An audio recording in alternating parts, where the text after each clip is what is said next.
Allez, c'est parti. Donc vous êtes toujours sur les Geek Ferries on the Web V3. Donc à cet instant, on va débuter une table ronde musicale avec nos invités, musiciens, vidéastes. Vidéaste. Vidéastes. Ouais. Voilà, toi, on va manquer, comme notre ami qui est en relation Skype, on va manquer un peu de sommeil. Je vous laisse vous présenter. Allez dans l'ordre.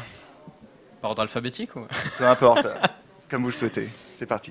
Bon, en avant. Alors, mon nom de scène est Tilou, TY2LOU, et je suis sur la plateforme YouTube depuis plus de 2 ans où je fais en fait des vidéos sur la musique symphonique. C'est la base, c'est ça, musique symphonique, et j'essaye de, en gros, vulgariser la musique symphonique. Je me tourne vers Vled parce que on fait sensiblement la même chose en fait, mais voilà.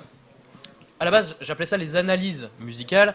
C'est un terme qui commence de moins en moins à me plaire, puisque analyse, je fais pas de l'analyse de musicologie, voilà, j'ai pas le niveau pour ça, mais en tout cas, j'essaye d'apporter des éléments sur la composition de la musique, et donc principalement musique de film, musique de jeux vidéo, musique classique. J'en fais pas assez, mais il faut que j'en fasse plus. Mais ça compte aussi, et même musique des génériques télé, de séries télé, etc. Donc voilà, c'est assez divers. Et je crois que j'ai fait le tour. En gros. C'est pas mal Voilà. pour commencer. Donc, je laisse la parole au Vledounet.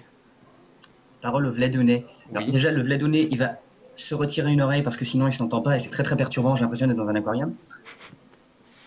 Alors, le Vledounet, Vled de son vrai pseudo, euh, fait aussi de l'analyse sur YouTube, mais depuis moins longtemps, depuis un petit peu plus d'1 an maintenant. Et en ce qui me concerne, moi, je fais surtout de l'analyse de musique extraite de la pop culture et plus précisément même du jeu vidéo. Voilà, pour montrer que c'est une musique tout à fait bien faite et qui mérite qu'on s'intéresse à elle. Voilà. Et en fait, on se complète assez bien, puisque moi, j'avoue que des musiques de jeux vidéo, j'en ai fait, mais pas énormément, puisque j'ai pas joué à énormément de jeux. Et bah, Vled, du coup, il permet de contrebalancer ça en faisant quasiment que ça. Et je trouve ça bien, du coup. Voilà. Il faut jouer à plus de jeux vidéo, mon copain. Ah oui, mais bon, j'ai pas le temps, moi. Je suis musicien. C'est vrai, pardon. Non, mais Tu ne connais je pas joue un cette peu. vie-là. Ouais. En fait, j'ai traité des musiques de jeux vidéo. J'ai traité des jeux vidéo que j'ai fait, voilà, et j'en ai pas fait d'autres, donc du coup, pour l'instant, il y a plus grand chose de prévu, mais bon. Ouais. C'est bien parce que t'en as fait que j'ai pas fait, du coup, je peux renvoyer les gens vers toi. Ah oui, oui, oui. Et ça me fait travailler moins, donc c'est cool. J'ai vu ça. T'as envoyé quelqu'un sur une vidéo moche, vieille et moche de moi, donc je suis à moitié content, à moitié pas content quand même. Hein. Celle sur Très bien, c'était One Winged exercice. Angel de Final Fantasy VII. Oui, c'est ça. Donc en fait, ça c'est marrant parce qu'on a des commentaires des fois de personnes qui nous disent ah là là, est-ce que tu parleras de cette musique? À la musique de Doctor Who par exemple, ça on me l'envoie souvent. Et je dis alors moi peut-être pas, je sais pas, mais en attendant, tu peux aller voir sur la chaîne de Vled Tapas et je donne le lien sur le commentaire parce que lui a traité de Doctor Who par exemple et c'est assez sympa. Donc ça s'est passé dans le sens inverse apparemment, quelqu'un qui voulait que Vled fasse une musique de Final Fantasy. La One Winged Angel, on la demande super régulièrement, en fait. Voilà, et donc il renvoie vers moi et c'est ça. Je trouve ça assez cool ce ping-pong. Bon, au moins, c'est un ping-pong utile, voilà, ce qui permet de vous compléter et d'augmenter effectivement les possibilités de chacun, voilà, selon les souhaits ou les Tout à fait la désirs même des chose, personnes ça que serait vous vous dommage de se renvoyez. cracher. Alors je vous coupe, parce qu'il n'y a pas de question, mais il y a quelqu'un qui vous fait de gros bisous. Ah. Monsieur qui s'appelle, ou une dame, je sais pas, qui s'appelle Vesper. Ah, bisous. Poutou Vesper! Elle s'est Voilà, bien c'était réveillée. juste pour ça. Ah oui, elle avait dit qu'elle serait là. Elle avait dit qu'elle serait là. Ouais. Et puis donc elle est là. On va continuer les présentations. Bien sûr.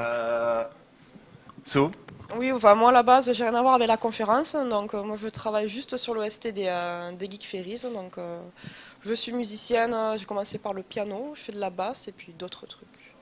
Mais voilà, moi c'est juste sur les Geek Ferries que je travaille pour le moment. La basse, Ok. c'est beau. C'est un instrument donc, merveilleusement chaud et sensuel. je vais reprendre la phrase bien sympathique. Donc moi, mon vrai pseudo, c'est Dexter Morgan, tout simplement. Musicien à 16 heures. On va la commenter comme ça. Donc mon job également, donc c'est l'OST des Geek Ferries depuis 2012. Voilà, de tenter de faire quelque chose avec nos amis musiciens, donc So qui est présente avec nous, de tenter de fédérer une équipe, de fédérer une thématique, de leur fédérer beaucoup de travail Voilà, de leur fédérer beaucoup de travail et de tenter à chaque année donc de partir sur une voie différente en assurant la continuité avec l'épisode précédent.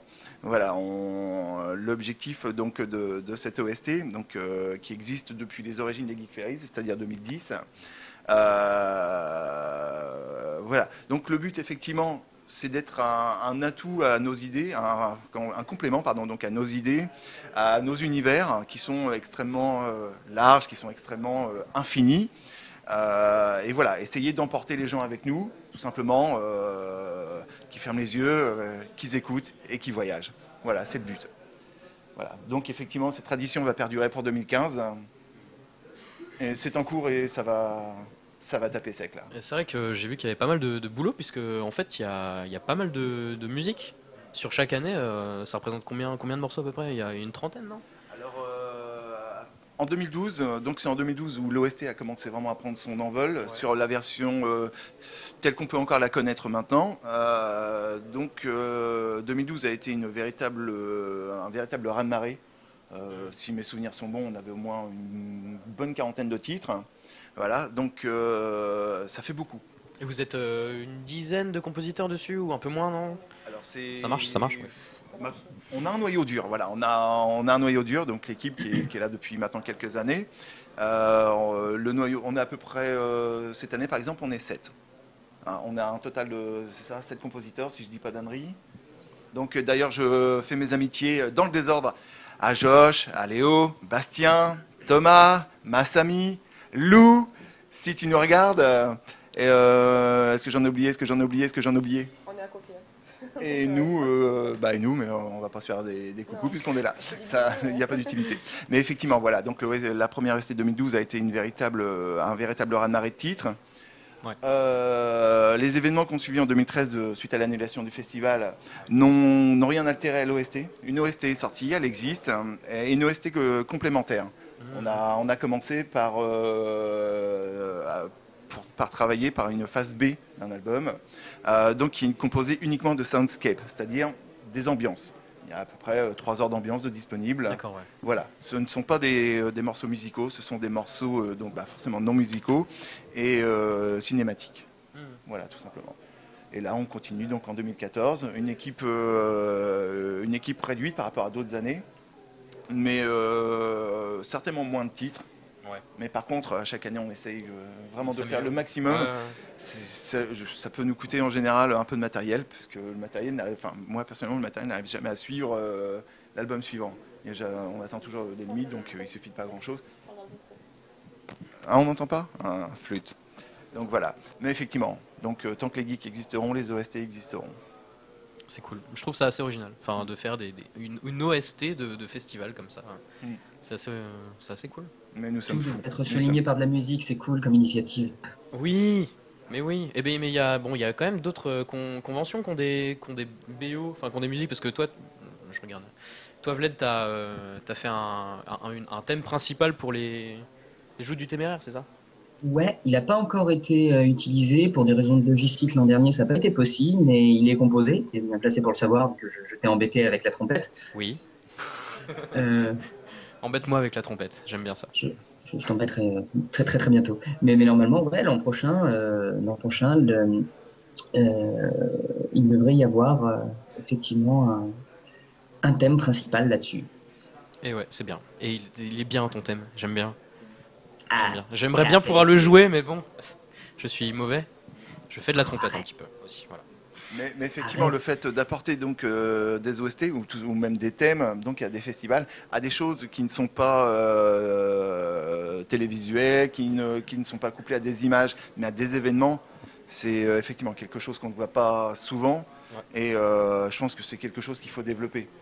La musique, elle est là pour compléter effectivement des images, mais également des situations IRL. Elle est là pour compléter énormément de choses. Donc je pense que ça, on peut le développer. Il y a quelque chose à apporter. Et puis c'est pas mal parce que en fait, vu qu'il y a pas mal de personnes qui sont compositeurs là-dessus, il y a des styles totalement différents. Alors j'ai parcouru un petit peu les morceaux de l'OST 2014, je crois. Enfin, bah oui, la dernière qui est sortie. Et on a Monsieur ici qui a un style bien défini, et il y en a d'autres qui font des choses différentes. Et du coup, bah voilà, ça diversifie le propos, je trouve. C'est vrai que C'est bien. là-dessus, notre directeur artistique est super large. n'est-ce Oui, pas, le Alex directeur artistique de l'OST des Wow. Geek Fairies. Voilà, on n'a pas de Office. contraintes à part le fait de rester dans le cadre des Geek Fairies. Donc, peut-être Bah, une petite c'est- référence à tout ce qui est fantastique De toute façon, ou voilà, geek, c'est large. mais voilà. Mm. Après, au niveau du style, on Ouais. n'est pas limité parce qu'il y a eu du métal, il y a Un eu bon gros de la métal, pop, c'est vrai, il y a ouais. eu des musiques plus instrumentales, il y a eu des chansons. Donc, c'est vrai que Ah ouais, mais un bon gros métal, on a c'est eu du bien. métal. Ah, c'est bien. Très, Voilà, très bien. un bon rock celtique, là, ça déboîte pas mal. Ouais. Donc voilà. D'ailleurs, à ce sujet-là, si effectivement vous qui nous regardez êtes compositeur, si cela vous dit de rejoindre l'aventure, que ce soit celle-ci de 2015 ou les suivantes, direction le site des Geek Fairies, dans rejoignez l'équipe de l'OST, prenez contact, je vous répondrai. Ça peut être juste composer un morceau et puis c'est tout ou, Ouais. Ouais. C'est bien, Là-dessus, une personne qui effectivement veut se lancer, veut tenter, parce qu'il n'y a rien à perdre, il y a tout à gagner, en priorité pour soi-même, histoire de se dire, tiens, je tente, pourquoi pas un petit challenge ou un Ah gros oui, challenge. ouais. Foncez. Voilà, Si c'est vous avez sans, un groupe, un truc, mais même pas. Enfin, c'est peu sans importe. pression, ça n'est que du fun. Voilà, c'est le but. la musique c'est fun, hein, on est d'accord. Ouais. De toute façon. Ce que je vous propose, là que les présentations sont globalement terminées, c'est qu'on revienne un peu aux sources de ce qui vous a amené, donc Vlad, de toi-même, de ce qui vous a ramené aux sources, enfin ce qui a posé les jalons pour vous voir arriver à présent en train de faire ce que vous êtes en train de faire. Oui. La Globalement. vasteté de la question. Alors la question, alors en binaire, parce qu'on manque de sommeil, je te propose un 1 1 0 1 1 1 0 0 0 1. Ça va être plus simple, je pense, pour tout le Putain, monde. ouais, mon traducteur de binaire. Non, voilà. Donc la question globalement, c'est tout le chemin que tu as parcouru, donc et qui t'a amené à faire ce que tu es en train de faire actuellement, à l'instant T, donc dans tes vidéos. Quelles sont les sources? Qu'est-ce qui t'a amené à faire ça, tout simplement? Oh, j'ai réussi à faire une phrase simple. C'est bravo. Les clemmes d'abord. Non, c'est Vlad cette fois. Allez. Ah merde. Ok. Waouh. Bah, l'embryon de réponse que je peux déjà donner, c'est tout simplement que je suis musicien dans la vie, musicien de formation de base. Là, actuellement, je fais ma thèse en musicologie. Sur un sujet d'analyse, justement, puisque j'analyse des mélodies de Saint-Saëns. Puis pareil, mes mémoires, c'était aussi de l'analyse, et je me suis très vite fasciné pour la composition musicale, en fonction notamment de son rapport à la composition. Historiquement, il y a quand même énormément de compositeurs qui ont appris la musique en analysant des partitions. Pendant très longtemps, l'apprentissage de la composition, c'était comme ça. Et donc, j'en suis venu à analyser des partitions pour progresser en composition, et je me suis mis à juste adorer ça. Donc, c'est plus ou moins devenu une spécialisation à côté de la composition. Et puis, étant par ailleurs un bon gros solide fan de jeux vidéo, quand j'ai commencé à découvrir l'univers de YouTube et de tous les vidéastes qui avaient pour vocation de mettre en avant la culture et le jeu vidéo, et même carrément la culture dans le jeu vidéo, j'ai eu envie de montrer dans mon propre domaine que la musique de jeu vidéo était une discipline tout à fait honorable, qui n'était pas juste de l'habillement de fond sonore comme certains pourraient facilement avoir tendance à le penser, mais que c'était bel et bien des musiques extrêmement bien composées et parfois beaucoup plus audacieuses que ce qu'on peut entendre à la radio pour tracher la radio, mais même quelquefois par certains compositeurs de cinéma que je ne vais pas nommer parce que Nomme-le.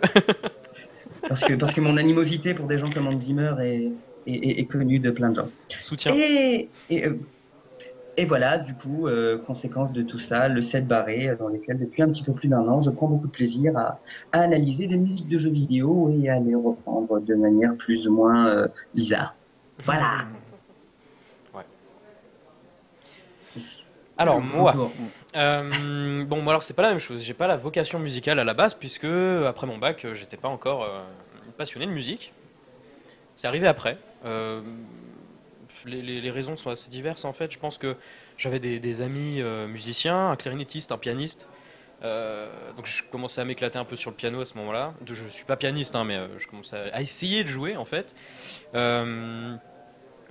Après, j'ai on a créé aussi un forum RPG. Et c'est de là que j'ai fait ma première composition en fait. À ce moment-là, sur le forum, je sais pas, j'avais envie de faire un thème musical. Pour ça, j'étais pas musicien, mais j'avais envie, à force de toucher le piano, j'ai commencé à créer un thème. Je l'ai orchestré après, parce qu'à la base c'était juste un thème piano, et ça a été ma première composition. Et ça m'a plu, mais genre vraiment. Donc j'ai continué en fait à faire d'autres musiques pour ce forum-là. Et ça a perduré jusqu'à maintenant, où je continue à composer et j'essaye vraiment d'aller plus loin que ça. J'essaye vraiment d'aller sur un terrain professionnel ou au moins semi-pro dans la compo. Donc voilà. Et au niveau des vidéos, bah, alors ça, la culture YouTube qui commençait à naître, je sais pas, c'était 2011, 2012, en tout cas que moi j'ai vraiment découvert ça avec les Norman Hugo, qui ça me plaisait, donc je me disais, tiens, ce serait cool de faire des vidéos aussi, parce que moi je suis quelqu'un qui faisait déjà pas mal de choses au niveau projet artistique, on va dire. Enfin, j'ai fait des BD, des mangas, des choses comme ça, des romans. Toujours incomplet d'ailleurs, alors je vous parle. J'ai commencé à en faire en tout cas, et c'est quelque chose qui me plaisait de créer. Donc pourquoi pas créer de la vidéo aussi. Après évidemment j'allais pas faire de l'humour puisque c'est pas mon truc, mais le sujet s'est imposé assez rapidement puisque ma passion pour la musique commençait vraiment à naître. Et enfin même pas, parce que ça faisait quand même 2-3 ans que je composais. Et bah voilà, le sujet s'est imposé assez vite en écoutant des musiques. Je me disais tiens, mais ça c'est intéressant, ça colle au film. Je crois que j'écoutais Transformers à ce moment-là, et dans Transformers, la musique de Transformers, je dis oh là tiens, ça c'est intéressant. Et c'est genre il y a une volonté de coller à l'image, coller à l'histoire, etc. Et donc pourquoi ne pas faire des vidéos où j'explique avec mes connaissances assez limitées au final des choses sur la musique et sur le lien qu'elle entretient avec l'image, un film, un jeu vidéo, voilà. Donc est né Partoche, qui ne s'appelait pas comme ça à l'époque. Mais voilà, Partoche, c'est le nom de l'émission maintenant que vous pouvez retrouver sur YouTube en tapant Partoche dans la barre de recherche. La petite pub. Ah, t'es plus doué que moi pour la pub, c'est pas juste. Ah, mais vas-y, fais ta pub. Bon, bah, de toute façon, c'est le 7 barré sur YouTube aussi. Il faudrait peut-être l'écrire pour que les gens sachent le taper, non? Parce que... 7. Alors, il n'y a pas de question, mais il y a quelqu'un qui fait une réflexion. Donc, heureuse d'entendre quelqu'un qui partage le même avis que moi sur Hans Zimmer. Tu n'es pas la seule. En fait, donc vous aussi, bah alors c'est bon, c'est bien, on est entre gens cool. Non, c'est pas vrai. Je vais peut-être commencer parce que je suis le plus modéré de nous deux. C'est un cas d'étude. En fait, je pense pas que ça soit si rare. Enfin, je suis pas sûr. En tout cas, je côtoie plusieurs personnes qui ne sont pas dans la mouvance de Zimmer. Donc, je suis pas sûr que ça soit si rare que ça, les gens qui n'aiment pas. Mais c'est vrai que, à mon avis, il y a quand même plus de gens qui aiment, puisque les musiques de Zimmer sont efficaces avant tout. Et là, on est d'accord, je pense. On est tous d'accord. Elles sont efficaces, donc forcément, les gens vont apprécier. C'est comme la musique qu'on entend justement à la radio. Elles sont faites pour marcher, et c'est pour ça qu'elles marchent. Voilà, c'est tout à La fait. musique de Zimmer, c'est un putain de sandwich au jambon. Ok, ça cale la faim, mais en attendant, c'est pas agréable à bouffer. Non, mais voilà, c'est. On a dit que je commençais parce que j'étais le plus modéré des deux. Alors, Non, mais n'hésite pas à intervenir. je vais rester modéré également concernant Zimmer, mais effectivement, comme tu le disais, il fait de l'efficace.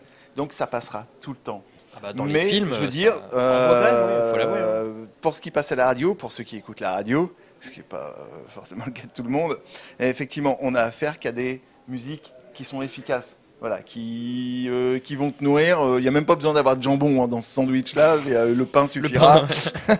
Mais voilà, on va faire de l'efficace, aussitôt manger, aussitôt oublier. Après, Voilà. on trash pas la Non. radio. On parle, moi, c'est les radios, genre Fun Radio, je sais pas. Nous parlons de de la même chose. Voilà, on parle de la même c'est pas radio classique. Ah qui non, est très bien. non, pas la radio. On va dire les radios de musique actuelle, Voilà. populaire, de ce qu'on peut écouter. Voilà, effectivement, sur Le top 50, les radios en gros. les plus généralistes. Hein. Voilà. Mais effectivement, ce personnage reste un cas d'étude. Je pense qu'en école de musique, il est bon d'étudier. Pas forcément d'étudier sa musique, mais d'étudier le bonhomme. Ça pourrait être plus intéressant. Le souci, c'est qu'Hans Zimmer a cessé d'être un cas d'étude depuis longtemps. Je vais même employer l'expression peut-être un peu forte que j'emploie très très souvent concernant Hans Zimmer. Pour moi, ce mec est juste le fossoyeur de la musique de film. Il est en train de tuer la musique de film depuis quelques années. Ce type a inventé le Fordisme en musique de film. C'est incroyable. Ça fait des années et des années qu'il sort le même type de musique, le même type de couleur, le même type d'harmonie, le même type de processus. Ah, il y a de l'harmonie compositionnel. intéressante dedans. Attention. quand tu as 2-3 accords qui se promènent. Le C'est même vrai. type de processus compositionnel, mais qui musicalement ne sont absolument pas inventifs. Mais c'est un excellent sound designer, c'est un excellent ingénieur du son. Ça, c'est des qualités qu'il faut savoir lui reconnaître. Il enrobe extrêmement bien ces trucs. Hein. Je vais dire ça parce que sinon je vais Non, mais parce c'est que ça, ce c'est ce mec que j'allais dire de m'énerve toute façon. profondément. C'est un excellent sound designer, mais du coup, ça fait des années qu'il fait la même chose. Et ça fait des années qu'il enrobe ça tellement bien que les réalisateurs ne veulent plus que ça, qu'on ne Oui. rencontre plus que ça, et que un public, c'est paresseux. Je dis pas ça méchamment parce que moi-même je suis un public paresseux parce que je suis un public tout à fait ordinaire. Et dans n'importe quel domaine qui n'est pas le mien, je vais avoir tendance, par facilité, à prendre ce qu'on me donne. Et si on me donne toujours la même chose, je ne vais pas développer ma curiosité pour aller voir d'autres choses. Le problème, c'est que du coup, y a beaucoup d'autres supports qui ont commencé à utiliser ces codes développés par Timmer, quoi. Que ça soit dans la musique de jeux vidéo, les Call of et tout ça, c'est du bas de gamme. Et ça se repose aussi pas mal sur les codes de la musique de trailer. Mais pas que, hein. Il y a pas que ça dans du Timmer. Mais après, c'est assez. Des fois, il y a des scènes dans les films où Timmer a composé la musique qui sont très minimalistes, un petit piano comme ça qui est pas très intéressant en fait. Il y a des choses comme ça. Après. On était dans le modéré parce que, bon, je répète, pour moi et pour nous, je pense qu'on est d'accord pour dire que Timmer est un excellent ingé son en fait, mais il ne travaille pas les compositions en termes de composition, le choix des notes, comment on les place, quel motif on va créer, quelle harmonie, quel machin, quelle orchestration, c'est très très limité en fait, en général. Ça reste du point. Non mais bon ça c'est pas que ça bien sûr Timmer. Il y a des gens qui sont fans hardcore de la BO de Interstellar. En fait, c'est du Timmer basique, mais enrobé avec des nouveaux timbres. Hein, voilà, c'est que des vents en fait, parce qu'il y a de l'orgue et des flûtes majoritairement en fait. Bon, pas que ça bien sûr dans tous les morceaux, mais c'est ça. Mais ça reste du Timmer, c'est ultra répétitif. C'est des plaquages d'ambiance qui durent du début de la scène jusqu'à la fin, etc. Il n'y a pas de trouvailles, d'intérêt, voilà. Et après, je répète, c'est efficace. Cette musique reste efficace dans le film. Mais j'espère toujours autre chose, moi. J'espère toujours que ça soit des envolées de fous, des orchestrations de malades, avec des mélodies qui commencent par un instrument, qui finissent sur un autre, etc. Une harmonie intéressante. Allô ? En fait, oui. Et là, effectivement, Ouais, on a des variations de style. Voilà, on a un thème et ensuite, pour le reste de l'album, on a des variations de style qui viennent coller à l'image. Donc du travail de sound designer. C'est ça. Et niveau son, il y a des choses intéressantes. En fait, il fait pas passer les émotions grâce aux notes et au choix des notes et de quel instrument va jouer ça et machin, mais il fait passer ces émotions grâce au timbre instrumental, au son. Le son lui-même. Peu importe si c'est qu'une seule note. Bon exemple dans la BO de The Dark Knight. De Batman. Voilà, la BO du Joker qui est une note de violoncelle en fait, mais qui est tenue et qui est gênante un peu. Donc voilà. Mais c'est une note et c'est l'exemple parfait. Voilà. Ça marche admirablement ça pour le coup. Oui. Ça marche admirablement, mais on est presque plus dans du sound design que dans de la composition. Et en sound design, comme on l'a dit, il est excellent. Il y a un truc tout con, un exercice que j'invite à faire les gens pour se rendre compte de ça. Quel est le dernier grand thème de BO de cinéma qui vous est marqué? Ça fait des années qu'on n'a pas eu un Batman de Danny Elfman, ça fait des années qu'on n'a pas eu un Jurassic Park de John Williams. Ça fait des années qu'on n'a plus eu un vrai thème musical iconique pour un film. C'est ça que je voulais dire en fait. C'est vrai que tout à l'heure tu disais qu'on n'a plus que ça, que du Timmer-like. C'est vrai en partie, mais on a de la chance d'avoir quand même quelques compositeurs qui essayent encore de sortir de ça. Et donc Giacchino par exemple c'est un exemple. Lui il a créé un thème quand même très marquant pour les nouveaux Star Trek. Et c'est une bonne chose. Et bon, il y a pas que lui, hein. Il y a d'autres compositeurs qui sont un peu à essayer toujours de rester dans cette optique-là. Et c'est bien. Tant mieux. Et moi j'attends le nouveau Star Wars avec impatience. Bon, je sais que c'est Williams, donc je connais déjà le thème, mais heureusement que Williams existe encore et voilà, que ça dure le plus longtemps possible. J'ai beaucoup d'espoir dans Giacchino, moi aussi. Ah bah, ouais. Il y a quelqu'un qui a répondu à votre question. Le thème de Cold Atlas. Alors moi j'avoue que j'ai pas vu le film, j'ai pas écouté la musique, mais on me la conseille souvent. C'est pas Cloud faux. Atlas, Pareil, ça fait partie des films que je dois voir, mais j'ai pas encore pu Ah, jeter un œil. Cloud Atlas, c'est vraiment un ovni. Donc effectivement, son OST, elle est marquante. Voilà, c'est une OST qui s'écoute. Comme Cloud Atlas, c'est un film qui se regarde plusieurs fois si tu veux le capter, si tu veux vraiment comprendre. Enfin, pour moi personnellement, ce film, c'est la meilleure approche. C'est une très bonne approche de physique quantique. Voilà, sur l'intrication, tout simplement. Donc le fait que peu importe la distance ou le temps qui sépare deux éléments, s'ils sont intriqués, c'est que l'un va fonctionner avec l'autre. Donc voilà, sans trop étayer sur Cloud Atlas, je peux en parler trois plombes. Mais effectivement, On a un fan, là. c'est vraiment un ovni. C'est vraiment un ovni intéressant. C'est comme sur certaines OST, ça peut être aussi un beau cas d'école, un beau cas d'étude. Voilà. Il y a vraiment matière. Donc je vous invite à le voir. Oui, oui, bah Une alors, première du coup, fois, faut en que je le tant note. que spectateur paresseux, comme je le suis également, pour vraiment apprécier le travail et ensuite, effectivement, partir en mode réflexion. Ah punaise, il est blindé d'ellipses, il est blindé d'un tas de choses. Et ce qui rend l'ensemble, à mes yeux, hein, bien sûr, ça reste subjectif, mais Cloud Atlas, pour moi, n'est pas forcément un film. C'est vraiment un. Je le vois pas comme un film. Je le vois comme une réponse à des questions de physique quantique. Voilà. En imaginant, si on partait un peu sur la théorie des cordes, si tout était intriqué, voilà les situations que ça pourrait nommer. Quelque chose qui s'est passé il y a des centaines d'années, voire plus, nettement plus. Voilà ce que ça va t'amener là, des centaines d'années dans le futur. Mais et non pas sur des faits marquants, généralistes qui touchent une planète. C'est sur des faits ultra intimistes. Voilà, à partir de là, on est absolument dans l'effet papillon. Je connaissais même pas du tout le propos en fait de ce film, donc ouais, non, mais il faut que je le regarde. Et c'est un propos caché. Mhm. Jamais on parle de physique quantique dans le film, jamais. Hein. Ah oui. Voilà, c'est pas du tout un film scientifique, en aucun cas. Mais moi, c'est ce qui, à la première vision, c'est ce qui m'a sauté à la figure. Alors, à tort ou à raison, hein, naturellement, je ne suis pas physicien, que ce soit théoricien ou expérimental. Le seul rapport avec la physique quantique que j'ai, c'est Big Bang Theory, donc, et les deux, trois petites choses qui y sont associées. Donc effectivement, comme base, ça fait un peu léger, quoi. Ouais, ouais. Donc voilà. Alors moi, j'avais une question, donc pour vous deux. On vous a entendu donc sur le chemin parcouru, donc sur le passé, sur le présent, déjà sur ce que vous faites. Maintenant, je ne vais pas employer le terme d'objectif, mais en finalité globale, donc pour les années qui vont venir, et qui vous touchent vous personnellement, quels seraient vos souhaits? Voilà, quelle est votre finalité à l'instant T, parce que Personnel? dans justement la finalité par rapport donc à la musique, à ce que vous faites, vous voulez la même chose. Donc parce que là on est dans un instant figé. Donc voilà, est-ce que ce que vous faites est un tremplin pour aller plus loin? Tu vois? Je vois, ouais. Ouais, il y a à peu près, il y a combien d'heures de sommeil? 6, 148? C'est peut-être pour ça que je complique tout. Euh, Donc voilà, non mais voilà, là à l'instant T vous êtes en train de faire quelque chose.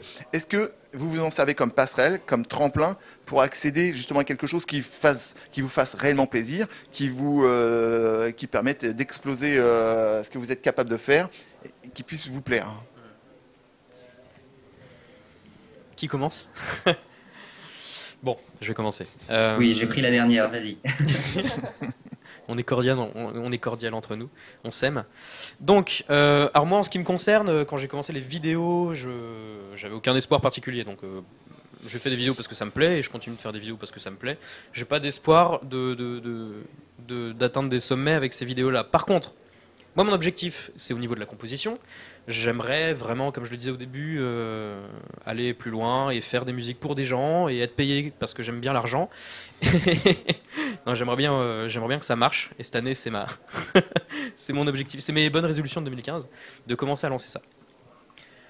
Et YouTube, en fait, ça m'a apporté quelque chose de ouf puisque j'ai eu la chance d'avoir un public qui s'est développé et donc des contacts aussi. Voilà. Donc c'est en termes de tremplin, c'est ça. Donc c'était pas prévu à la base. De toute façon, ce projet de composition, enfin de partir en pro dans la composition, c'est né il n'y a pas très longtemps, hein, mais du coup je suis un petit peu plus confiant grâce à ça, grâce au public que j'ai accumulé, parce que dedans il y a forcément des créateurs qui ont besoin forcément de musique à un moment donné, Et même grâce à ça, j'ai pu rentrer en contact avec d'autres vidéastes, majoritairement sur YouTube pour l'instant, et des compositeurs qui le sont eux déjà, qui m'ont apporté déjà énormément de conseils. Je leur fais un big up, je sais qu'ils me regardent pas mais c'est pas grave. et donc ça c'est cool. Donc niveau tremplin, finalement YouTube ça pourra sûrement servir. En tout cas ça sert déjà parce que je compose des choses pour des vidéastes. Donc là je suis pas payé pour ça, mais en tout cas ça m'entraîne et c'est génial. Voilà. Donc c'est mon objectif, composition. Nous t'écoutons. Ok, en ce qui me concerne, déjà quand j'ai commencé à faire des vidéos, je m'attendais pas du tout à ce que ça marche. Je m'attendais pas du tout, grâce aux vidéos, à me retrouver invité dans une table ronde, par exemple. Déjà dépasser les 1000 abonnés, ça a été assez exceptionnel pour moi. J'ai fait la fête toute la nuit. Du coup, dire que mes vidéos sont un tremplin, pas tellement. Je le voyais vraiment comme une fin en soi. Je prends énormément de plaisir à les faire. Je prends énormément de plaisir à faire ces analyses, à tourner, à apprendre à faire de la vidéo. Je suis quelqu'un qui aime beaucoup apprendre et la vidéo, c'est un domaine que je connaissais pas du tout. Je continue à apprendre parce que mes vidéos sont encore loin d'être parfaites. Puis à côté de ça, voilà, je compose, je composais déjà avant de faire de la vidéo. Je compte continuer à composer. Là, je suis en train de faire ma thèse et continuer dans l'enseignement de la musique et de l'analyse dans le cadre universitaire, ça me conviendrait très bien. Alors, tremplin, pas vraiment. J'ai juste envie de continuer à faire ce que je fais actuellement et juste j'aimerais bien gagner de l'argent en le faisant. Parce que comme on peut le voir, à mon swag exceptionnel, sous pulpule, la vie de musicien est une vie de pauvreté et de privation et mon chauffage est éteint. Je rigole, mais c'est pas drôle. J'aimerais juste pouvoir continuer à faire ce que je fais et avoir de quoi allumer mon chauffage de temps en temps. Merci s'il vous plaît, votre bon cœur, monsieur, dame.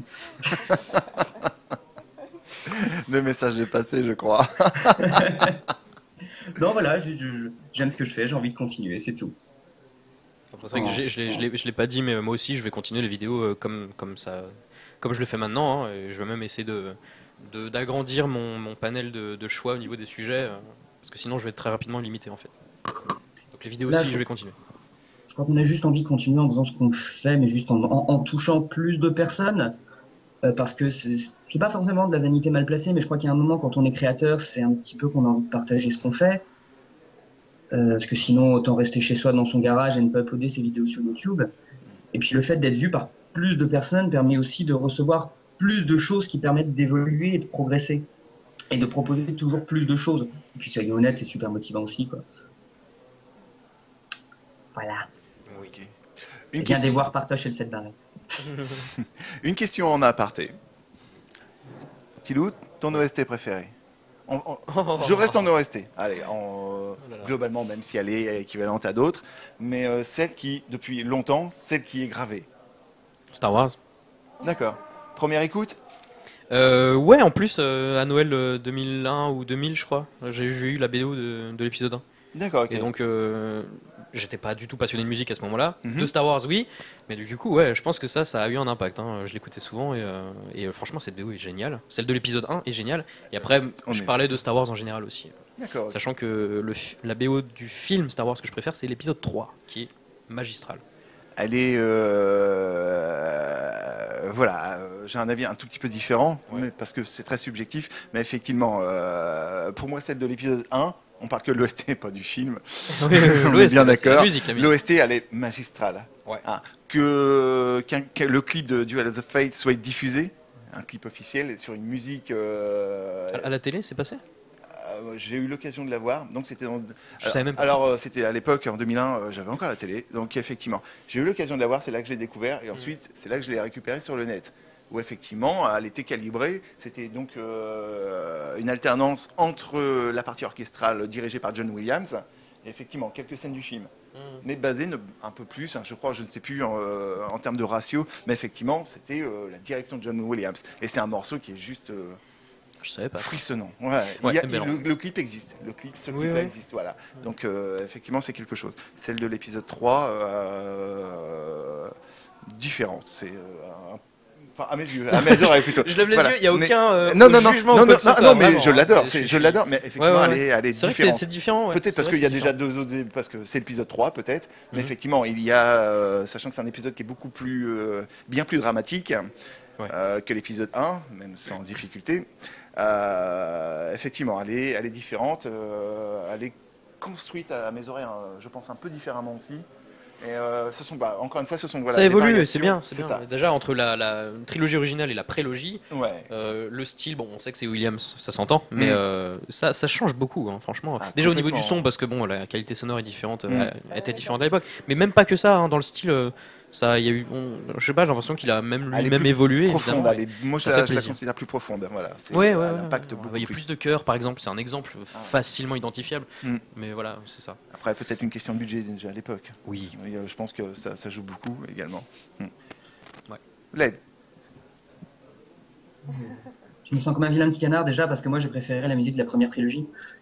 Mais t'as raison, Mais elle est excellente. Moi, je suis d'accord avec toi. Pareil. Mais je la trouve un peu plus audacieuse en fait. Je trouve la nouvelle trilogie un peu plus convenue. Mais c'est pas grave hein, parce que ça reste Williams et par conséquent ça reste excellent. Par contre, citer une OST, je crois que j'en suis pas capable. C'est dur. J'en suis vraiment pas capable. Il n'y a pas une OST qui m'a marqué, ça a vraiment été des continuums. Je vais en Allez. citer 3 si j'ai le droit. Oui. bien sûr, c'est open bar. Alors, ce sera Final Fantasy VII, Jurassic Park. Ouais. Et T'as mis du Williams dans le lot, ça me va. ouais, il y aura aussi du Elfman, mais je suis en train de savoir laquelle ce sera.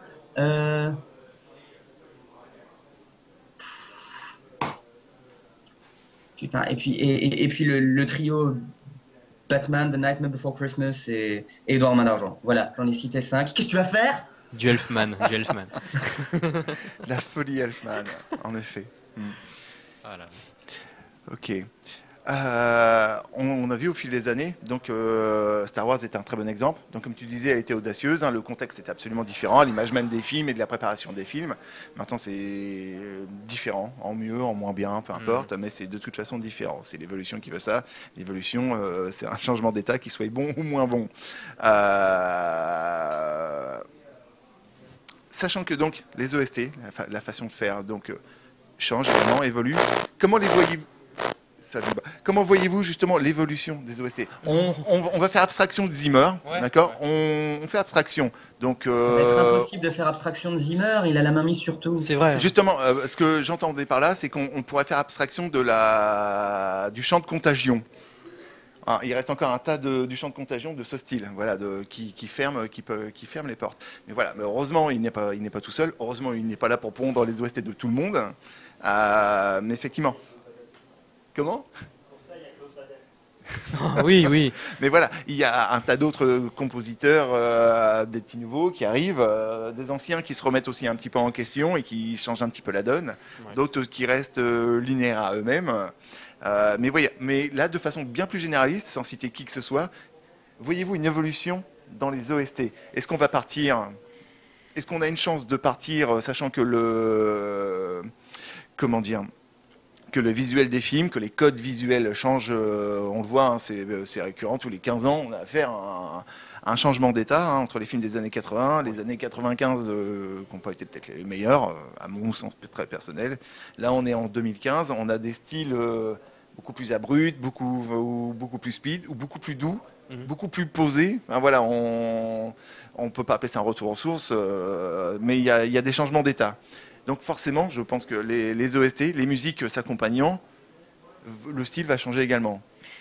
Moi, j'ai peur que le symphonique perde peu à peu sa place. Je sais pas. J'ai l'impression que ça va plus être dans des musiques. Alors, c'est pas un mal en soi, mais les musiques électro, les musiques plus des trucs de rock, principalement des trucs comme ça. Donc ça se fait beaucoup hein, des OST qu'avec ce genre de musique-là. Et quand le style du film s'y prête, c'est parfait. Enfin, on n'a pas trop le choix. Mais le symphonique, ça reste là, quoi, pour moi. Ouais, si jamais ça perd pied, bah, je trouverais ça dommage. Et je pense que oui, ça va être délaissé petit à petit. Alors, je dis pas dans 2 ans, tu vois, mais je sais pas quand. Mais j'ai l'impression que ça va être ça. Une crainte latente, hein. Quelque chose au-dessus qui plane. Et, Ouais, voilà. voilà. Mais, quelque chose dans- de dans- diffus. LED? Bah, malheureusement, je rejoins un petit peu cette crainte prophétique de Tilou. Euh, c'est extrêmement triste parce que on parlait de l'évolution des OST pendant plusieurs années. J'ai l'impression que la musique de film a été le dernier bastion de la musique orchestrale. Je cherche un terme qui soit pas trop fort. Euh, Populaire, mais populaire au sens noble du terme, c'est-à-dire qui plaît aux gens. Populaire, pas populiste, qui veut vraiment plaire aux personnes. Il faut quand même savoir que la première musique de film composée, c'était l'assassinat du duc de Guise en 1908 et que c'est Saint-Saëns qui l'a composée, donc un compositeur de musique classique. Et on ressent cette influence de la musique classique post-romantique, surtout énormément de post-romantique dans la musique de film pendant des années, des années.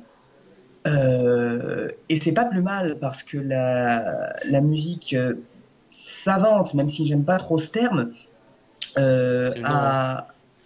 a, ouais, je sais bien, la musique savante a tristement divorcé de l'aspect populaire de la musique depuis plusieurs décennies. On a presque l'impression que la plupart des compositeurs de musique savante actuelle prennent plaisir à ne pas être appréciés. Alors, faut Il y peut-être a très- recaler parce que les gens savent peut-être pas de quoi on parle. La musique contemporaine, je sais pas si ça évoque quelque chose pour vous, mais en fait c'est ça. Les trucs un peu bizarres, les pianos qui fait toum, toum, toum, toum, toum, toum, des trucs comme ça. C'est de la musique savante, c'est l'évolution de Mozart en fait tout ça. Mais voilà, c'est un pan de musique qui est encore moins connu que la musique symphonique de film. Mais elle existe et ça fait comme une fourche quoi. Donc on a continué le symphonique via la musique savante, donc contemporaine. Et on a continué le symphonique grâce aux musiques de film, c'est ça que Vlad essayait de dire. Et donc C'est c'est bien d'avoir des musiques de film symphoniques, parce que ça permet de continuer, perdurer ça, qui est pas que des musiques rock et tout ça, ce qui est une très bonne chose la musique rock, mais le symphonique doit continuer d'exister. C'est ça. Je te laisse continuer hein, du coup. C'est ça, non, il n'y a pas de souci. J'ai l'impression que la musique classique, enfin savante, commence à se rendre compte de l'impasse de l'impasse de cet hyper-atonalisme et de cet hyper-bruitisme. Du coup, j'ai bon espoir. Il y a des compositeurs comme Connaisson qui commencent à revenir un petit peu aux sources d'une musique un petit peu plus ancrée dans le langage. La musique est un langage et c'est justement la chose dont essayer de divorcer pas mal de compositeurs de musique savante. Tandis que la musique de film, j'ai l'impression, se rapproche de plus en plus de la chanson populaire. Actuellement, la plupart des musiques de film sont composées comme des chansons, avec des grilles d'accords et plus des harmonies qui évoluent et qui se poursuivent. Et je suis pas très très optimiste de ce qu'est en train de devenir la musique de film. Encore que je dis ça, mais on a des nouveaux compositeurs comme Giacchino justement qui essayent de revenir aux sources. Alors, je crois qu'on est actuellement dans une fourche. Il va y avoir plusieurs directions qui vont être prises et j'espère qu'on va prendre la bonne, quoi, dans le sens de l'ouverture musicale. Parce que les gens vont au cinéma, c'est là que la plupart des gens découvrent la musique non radiophonique. Et j'espère vraiment qu'on va les encourager à écouter des choses intéressantes et qui aillent un petit peu plus loin qu'une chanson de Coldplay, quoi. Tu vas te mettre tellement de gens à dos là, je pense. Ok. Bon, il y a encore des défenseurs de la musique symphonique Pas grave, le bad dans le buzz, film. c'est un buzz quand même. T'as raison, mais affirme. Il y a quand même des défenseurs, donc on parlait de Giacchino, il y en a d'autres. Moi, je suis absolument fan, franchement, depuis peu, de David Arnold, qui a fait notamment les BO de Stargate, de Godzilla de 1998, Independence Day, les James Bond, les quelques derniers James Bond. Ah, j'adore son style à lui, franchement, c'est hyper travaillé, il y a plein de motifs, c'est élaboré, c'est riche en fait comme composition. Toujours pas au niveau de John Williams, mais franchement, j'adore quoi. Très complet. Donc c'est un exemple. Il fallait pas citer de nom. Mais voilà. Donc il y en a d'autres. Non, c'est pas Giacchino, c'est pareil. Il est pas au niveau de Williams pour moi, mais largement pas. Mais il est jeune et je me dis que avec les années, il va peut-être nous faire des trucs de fou. C'est ça. Et donc bon, l'espoir perdure. Hein. Voilà. On a peut-être des questions sur le Ask, quelque chose? Disons, on avait des questions, on a répondu. Tu as répondu à une question sans qu'on la pose, donc c'était parfait. Après, sinon, c'était pour revenir. Vous avez traumatisé avec Hans Zimmer. On vous demandait, Gros débat. que pensez-vous du talent en fait, des élèves de Hans Zimmer? Donc les élèves, c'est qui ceux qui bossent avec lui dans le studio, tout ce qui est Jawadi. Bah, écoute, il n'y a pas de précision, donc open bar. Hein, j'ai envie de dire. Ouais, je pense que c'est ça. Mais parmi eux, en fait, Zimmer, dans ceux que je connais de son réseau, là, comment s'appelle son studio là, où il y a tout le monde là? Je sais plus. Bon, Je sais plus non plus. alors, en fait, Zimmer, il a lancé un studio de composition musicale et dedans, il y a plein de compositeurs qui sont dedans. Et J'ai ils parlé du s'inspirent tous un Fordisme peu. à l'échelle de la musique, c'en Ouais. est quand même l'une des manifestations. C'est de la production, C'est c'est une une usine de entreprise musique. musicale, ce truc-là. Mais là-dedans, quand même, il y en a des. Enfin, Klaus Badelt, c'est celui qui a créé les thèmes de Pirates des Caraïbes, que moi j'adore. Hein, et ça, c'est musical, ça, c'est mélodique, c'est bien, je trouve. Après, Zimmer, il a produit cette musique-là et il a composé la musique du troisième opus de Pirates des Caraïbes. La musique de Pirates des Caraïbes, même 3, reste bien. Enfin, moi, je l'aime bien encore. Hein, alors que c'est Zimmer, donc comme quoi, voilà. Mais dans le tas, il y en a qui font des bonnes choses. Hein, je pense à qui je les connais pas tous, mais Jawadi, donc c'est le gars qui a fait Pacific Rim. Il a fait aussi Game of Thrones. Game of Thrones, il y a... C'est pas friolant de fou quand même, mais t'en as pas un qui de l'école Zimmer là qui quand même essaye de rester un peu dans d'autres ambiances quoi que Zimmer. Celui qui arrive à rester détaché. T'en connais pas, Vlad? Le problème, c'est que non, on parle du talent de ces gens, il y en a sans aucun doute qui en ont. Mais Ouais. ils sont tellement muselés dans le style Zimmer que. En fait, le truc qu'il faut bien comprendre, c'est que faut pas que je fasse de pop, c'est que en fait, Zimmer impose en quelque sorte un style comme ça pré-mâché, mais en fait, c'est surtout les producteurs de films hollywoodiens qui imposent ce truc-là. Et les compositeurs, ils ont leur talent. Ils sont tous très talentueux. Et voilà. Mais maintenant, donc ceux qui bossent dans ce studio-là, créé par Zimmer, ils font ce qu'on leur demande. Et c'est les producteurs qui détiennent les clés, qui détiennent le pouvoir au niveau de la création des films. Et c'est eux qui veulent tel type de musique. Donc en fait, j'ai très peu de reproches à faire aux compositeurs. Parce que au moins, ils vivent de ça. Voilà, je m'incline, respect éternel, mais ils ont pas trop le choix. Je crois qu'ils sont tenus en mesure de le dire, ils peuvent pas imposer leur style, même s'ils le veulent, à mon avis.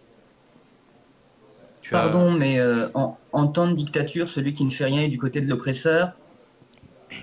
Toujours un truc à répondre. Il a raison, non, mais Excusez-moi, il a raison hein. aussi, mais Ouais. il y a quand même cet Je suis un aspect-là. gros chieur, moi. Non, juste, si les compositeurs essayaient de faire des choses qui vont un petit peu plus loin, je suis désolé, on peut faire de l'efficace, de l'efficace qui soit intéressant. Oui. À l'origine de la musique de trailer, on a quand même Carmina Burana de Karl Orff. On peut pas dire que c'est mal foutu, on peut pas dire que c'est inefficace. Qu'est-ce qu'on a? Il y a pas mal aussi le Dies Irae du Requiem de Verdi qui a été utilisé dans la musique de trailer. C'est brillantissime. Le Dies Irae de Mozart aussi. Il y a énormément de choses super intéressantes et super efficaces qui existent. Et si on essayait de sortir un petit peu du schéma de la grille de 4 accords sur laquelle on fout des grosses arpèges et des trombones qui jouent un thème tonitruant en notes longues, on pourrait faire des choses géniales, mais je n'arrive pas à me retirer de l'esprit que les compositeurs ne se sortent plus les doigts du cul et surtout que l'uniformisation de Zimmer a fait un travail de merde avec l'art, quoi. C'est extrêmement difficile de sortir du lot de toute façon. Hein. Alors, à cela, moi je vous propose d'amener la discussion, il nous reste à peu près un quart d'heure. Donc, 5 minutes. comment? Oui, 5 minutes. Oui. C'est ça, il nous reste à peu près 5 minutes. Oh non, Alors, je veux rester ici. Voilà, donc non, alors on va partir sur autre chose de façon plus rapide. Donc S'il effectivement, vous plaît, nous avons... donnez-moi l'occasion de montrer que je suis quelqu'un de gentil. Ok, mais ok, ça on sait faire. Tu regardes bien de ta webcam, tu dis je suis gentil. Nous Un beau t'écoutons. sourire, comme tu sais très bien. Voilà, Ah. vous voyez, donc il n'y a aucune Il est, crainte il à est avoir. gentil. Voilà, donc effectivement, on a parlé de nos craintes, de l'uniformisation, en poutrant un ou deux au passage.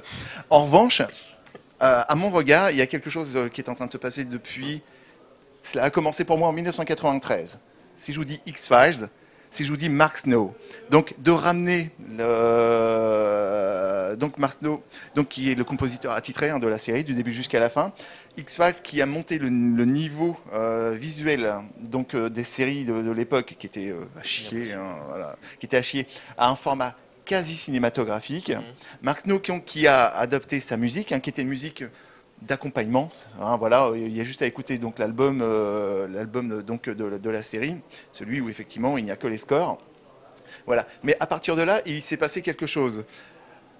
Maintenant, une vingtaine d'années plus tard, en 2003, est venu Battlestar Galactica, le reboot de Battlestar Galactica, Bear McCready, le compositeur. Battlestar qui a... Il déchire lui. Voilà, Battlestar qui a... C'est pour ça, là j'amène, on va arrêter de parler de cinéma, mais de télévision. Ouais. De télévision, où à présent, on a nous avons de véritables chocs visuels chez nous, dans notre canapé, où on n'a plus besoin de se coller devant un écran et à dégager l'autre qui téléphone. Voilà, c'est une aparté du vécu. Mais voilà, on a effectivement de vrais chocs visuels et de vrais chocs auditifs. Oui. Je vais prendre l'exemple de Battlestar, qui a flingué les codes visuels, qui est parti, donc je vais pas faire l'apologie de cette série, je pourrais. Mais voilà, on a quelque chose, on a vraiment 4 saisons très sombres, quasiment sans espoir. On a une musique, effectivement, par Bear McCready, très ethnique. Quand tout à l'heure, tu as regardé les quelques pistes en MAO créées, lui, il va faire 70 pistes, rien que pour les taïkos. Donc là, voilà, on est vraiment, c'est vraiment titanesque. Mais j'aimerais votre ressenti, justement, sur l'évolution de la musique télévisuelle, sur la qualité à présent. On ne va pas parler de la technicité, effectivement, budget oblige, on a beaucoup moins d'orchestres. Bien que Bear McCready a généré les orchestres, c'est-à-dire les véritables événements live, comme les concerts du Seigneur des Anneaux, mais là, pour la première fois, on a également des concerts sur des musiques de série. C'est clair. Ce qui est un événement en soi. J'aimerais votre ressenti là-dessus, messieurs. J'ai 2 bons exemples. Bear McCreary, là, c'est ça, là, McCreary, ouais. je sais pas quoi. Alors lui, si je me trompe pas, donc il a fait la musique de la série. Il fait la musique de la série The Walking Dead. C'est cela. Et moi, j'ai été vraiment marqué par la musique de la série Agents of Shield, qui est de lui aussi. Elle est géniale. La musique, franchement, pour une série télé, c'est ouf. C'est orchestré, comme j'aime.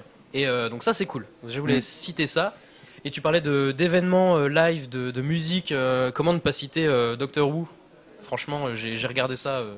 C'est génial. Alors, les musiques de Doctor Who, je commence à suivre la série là. J'en suis à la saison 6, je crois.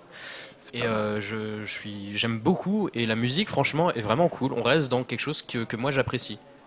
Donc oui, la télévision, enfin les séries télé, pas la télévision, permettent de perdurer ça aussi. On parlait des films, mais il n'y a pas que ça. L'aide? Une approche? Peut-être que c'est parce que les séries sont une industrie un peu moins forte que le cinéma, mais j'ai l'impression qu'on muselle moins les artistes. Alors effectivement, il y a des musiques de séries qui sont super intéressantes. Je ne vais pas donner des noms parce que vous en avez déjà donné d'excellents. Mais peut-être qu'effectivement, le fait que ce soit moins industrialisé, ça aide. Et je vais reprendre le domaine du jeu vidéo parce que c'est un petit peu le mien, mais j'observe que plus le jeu vidéo s'industrialise, actuellement on a des jeux vidéo qui sont aussi chers, voire plus chers que des films, moins les producteurs sont avides de nouveautés et même de risques, moins ils ont envie de prendre de risques. Alors ouais, peut-être, c'est même quasiment une certitude, le fait qu'il y ait moins d'argent investi, c'est con à dire, fait qu'il y a moins de crainte de créativité. C'est dommage. C'est extrêmement triste comme équation, parce que plus il y a de l'argent et plus on pourrait espérer que les gens s'amusent et aient des moyens.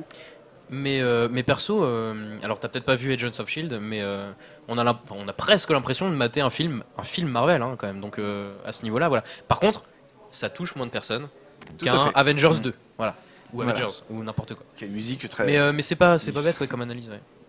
Voilà, mais effectivement, voilà le ressenti et on va conclure là-dessus, puisque de toute façon après, on va passer la main sur une table ronde catch. Rien à voir. Rien à voir. Mais effectivement, voilà. Donc le but du jeu, c'est que tout n'est pas sombre.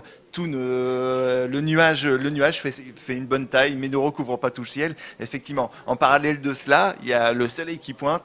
Il y a des compositeurs formidables. Il y a des events formidables qui brisent les codes, qui font que les séries télévisuelles dament le pion, même par moments à de grosses productions, dament le pion à plein de choses et instaurent une culture de haut niveau par leur code visuel, par les histoires naturellement, mais également par la musique. Voilà. Moi, ce serait ma conclusion là-dessus. Non, mais oui, tout n'est pas acheté. Il y a encore de l'espoir, hein. J'ai juste une crainte que le symphonique disparaisse. Peut-être que ça arrivera jamais, parce que quand même, ça existe depuis très très longtemps, hein, et ça continue encore quand même de façon assez présente dans certains supports médias, quoi. Donc voilà.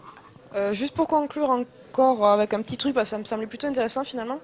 Il y a quelqu'un qui demande en fait quel conseil pour un public qui n'est pas forcément formé à l'écoute de la musique symphonique et qui ne se rend pas forcément compte qu'on lui a servi quelque chose de prémâché. Alors peut-être un conseil à quoi écouter pour se rendre compte de la différence, peut-être, je sais pas, parce que, enfin, Je pense que la question a porté vraiment sur le fait de comment bien écouter en fait de la musique symphonique, se dire que voilà, ça c'est une bonne musique, ça c'est bof. Mais il n'y a pas de bonne ou de mauvaise musique, hein. Moi, tout ce que je dis sur Zimmer, c'est subjectif. Enfin, c'est de la musique quand même, hein. C'est la gestion du son, donc c'est de la musique. Mais moi, j'apprécie plus un travail de composition, c'est-à-dire le choix des notes, le choix des motifs, le choix de l'harmonie, c'est-à-dire le fait de jouer plusieurs notes simultanément, donc créer des accords, des choses comme ça. Moi, le style Williams, il reste au top parce que bah, c'est dynamique, c'est élaboré, c'est riche au niveau des mélodies. Mais en fait, dans le symphonique, il n'y a pas qu'une mélodie, et c'est ça qui est magnifique. C'est 70, 80, 120 musiciens qui jouent des choses différentes, mais qui, quand c'est mis ensemble, c'est une œuvre cohérente.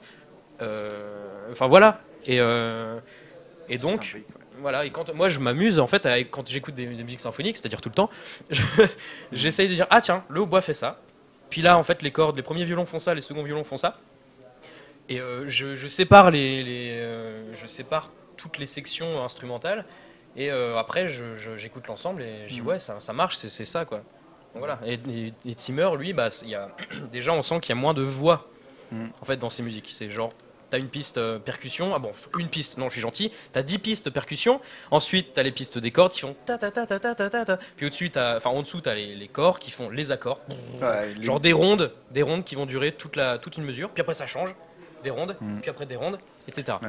Williams c'est je chante, j'aurais pas dû, mais ça va partout, l'harmonie est dingue, parce qu'il reste pas dans la même tonalité, ça reste pas comme ça. Donc voilà, donc je compare Zimmer à John Williams. Mais quelle erreur, quelle erreur. Moi, ce que je propose, pour revenir à cette question du Ask, c'est si cette personne a la possibilité tout simplement d'écouter l'OST avant de voir les images. À partir de voir, justement, s'il n'y a pas l'oreille technique, s'il n'y a pas cette approche technique, oui, voilà, bien sûr, ouais. À partir de là, ce que je l'invite à faire, c'est d'écouter effectivement cette OST bien avant les images. Rien ne viendra parasiter, voilà. Il n'y a pas de spoil. Voilà, il n'y a pas de spoil.